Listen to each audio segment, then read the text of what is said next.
अस्सलामुअलैकुम। आज हम इंजेक्शन के बारे में बात करेंगे। ये इंजेक्शन आप देख लें, तो ये इंजेक्शन इस्तेमाल होता है जो बकरे या बकरियां ना ग्रोथ ना कर रही हों। जैसे कि आप देखें, ये हमारे पास एक बकरा 7 महीने का है, इसने अपनी ग्रोथ रोक दी है। तो अब हम इसे ये वाला इंजेक्शन लगाएंगे तो देखते हैं इसकी ग्रोथ में इजाफा होता है या नहीं होता है। इसमें बहुत से साल्ट मौजूद हैं, ये आप देख सकते हैं।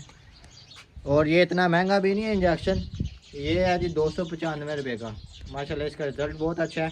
तो ये आप देखें, ये पीछे ये काला बकरा है जो मेरा, ये 4 महीने का है। तो माशाल्लाह आप इसकी ग्रोथ देख सकते हैं। मैंने इसे इस्तेमाल तो नहीं किया ये अभी, लेकिन ये जो बकरा हमारी ग्रोथ रोक चुका है वो ये वाला बकरा है जिसने हमारी ग्रोथ रोक ली है अपनी।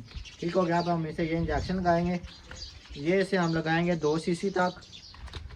तो ये प्रोटोकॉल हम फॉलो करेंगे इंशाल्लाह। 2 वीक लगातार, 1 वीक में 2 दफ़ा हम इसे इस्तेमाल करेंगे।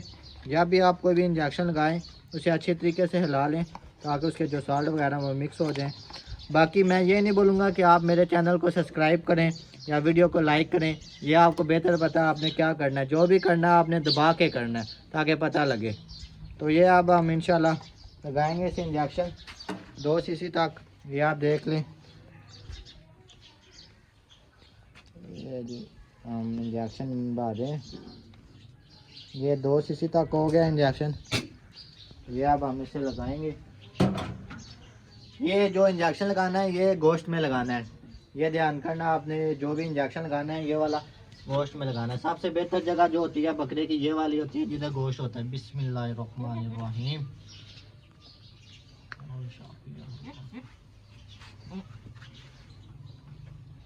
अच्छे तरीके से जब आप इंजेक्शन लगा लें, अच्छे तरीके से इस जगह को मलना है ताकि इंजेक्शन आगे पीछे हो जाए। ये आप देख सकते हैं माशाल्लाह, ये हमने इसे इंजेक्शन लगा दिया है। तो ये एक वीक में 2 दफ़ा लगाना है। आप देख लें, 3 दिन बाद आप लगा लें या 2 दिन बाद आप लगा लें। माशाल्लाह इसका रिज़ल्ट बहुत अच्छा है। ये आपको इंशाल्लाह हम 2 महीने बाद इसका रिज़ल्ट दिखाएंगे, इसका रिज़ल्ट हमें मिला या नहीं मिला। ठीक है, इंशाल्लाह मिलते हैं अगली वीडियो में। अल्लाह हाफ़िज़।